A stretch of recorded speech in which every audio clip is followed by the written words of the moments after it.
are looking at least 25 different pillars, and you may have realized that none of them are the same. Each and every pillar is different. Actually, at the back, we can see more pillars, but again, each one is different. These pillars are anywhere from 3 feet to 7 feet tall.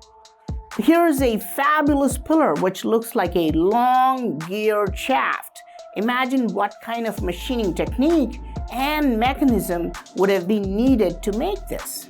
It was just a backup. It was never polished and used.